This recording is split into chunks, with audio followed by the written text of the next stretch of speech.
তো সকাল সকালে বাটাবাটি থেকে একদম ভিডিওটা শুরু করে দিয়েছি। আজ আমার পছন্দের একটি নাস্তা বানাবো। নাস্তাটা আমার শাশুড়ি মা বানাবে, তাকে আমি একটু হেল্প করে দিচ্ছি।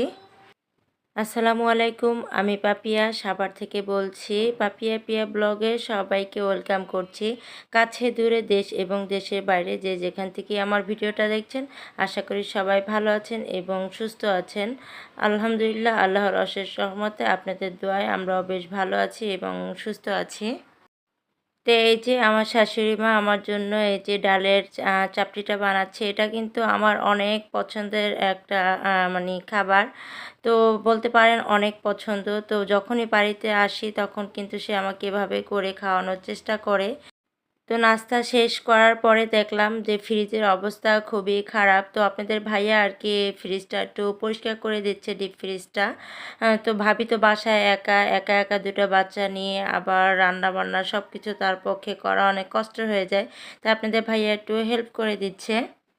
এই ভিডিওটা ছিল ঈদের আগের দিন। তো আপনাদের কাছে ক্ষমা চেয়ে নিচ্ছি যে আমি কোনো রকম ভিডিও শেয়ার করতে পারিনি, কারণ এমন পরিস্থিতি হয়ে যাবে বুঝতে পারিনি।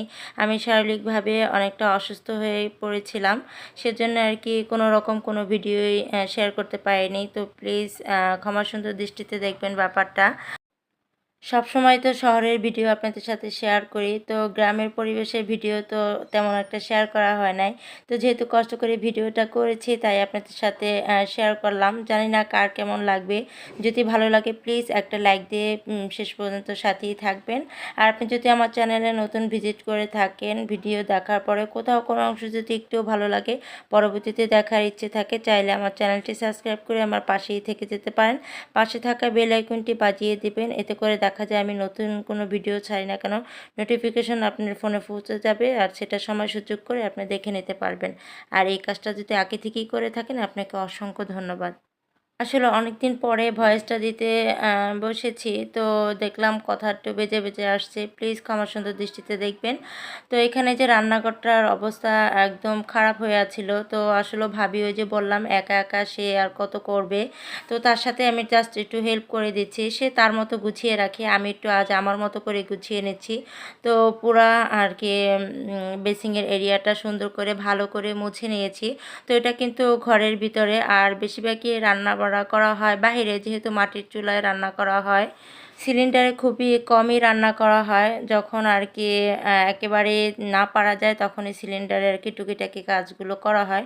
তো এই যে আমি আমার মতো করে গুছিয়ে নিয়েছি। আসলে মাটি গ্রামের বাড়িতে মাটির চুলা রান্না, চারিদিকে একটু কালি আছে, প্লিজ ব্যাপারটা অবশ্যই বুঝবেন যে আমি আমার মতো করে একটু গুছিয়ে নিয়েছি। ভাবি তো ভাবির মতো করে গুছিয়ে রাখে। তো যাই হোক, এটা অনেক বড় একটা মাছ নিয়ে এসেছে। তো মাছটাকে আমি কাটবো। মাছটা কাটতে কিন্তু অনেক কষ্ট হয়েছে, প্রায় 1.5 কেজি ওজনের ছিল ইলিশ মাছটা। তো ফ্রিজ যখন পরিষ্কার করছিল তখন আর কি সব কিছু নামিয়ে রেখেছে। তো মাছটা আমি ভিজিয়ে রেখেছিলাম। তো এখন এই যে আমি মাছটা কাটছি, তো এক হাত দিয়ে উঠাতে কিন্তু আমার একটু সমস্যা হয়ে গেছিলো, আর এই বটি দিয়ে কাজ করতে আমার একটু ভয় ভয় করছিল। তো আসলে খড়ি চুলায় রান্না যেহেতু আমি অভ্যস্ত না, তো ওইখানে আর কি ভাবি রান্না করে, রান্না বান্না করে, আর আমি এদিকে জাস্ট একটু কাটাকুটি ওনাকে গুছিয়ে দেই কেটে কুটে। আসলে এক পরিবেশের থেকে আরেক পরিবেশে এসে কিন্তু আর কোনো কিছু কাজের হাওয়া বোঝা যায় না। তো যাই হোক, আমি আমার সংসারে যেভাবে কাজগুলো গুছিয়ে গেছে করতে পারি, এখানে আসলে আর কি এটা পাই না ওটা পাই না, কারণ সব কিছু ভাবি আর আমার শাশুড়ি গুছিয়ে রাখে। তো আমার কাছে একটু আর কি ঝামেলাই মনে হয়। তো যাই হোক, যতটুকুই পারি ততটুকুই করি। তো এই যে মাছটা কেটে একদম কলপাড়ে নিয়ে এসেছি ভালো করে ধুয়ে নেওয়ার জন্য।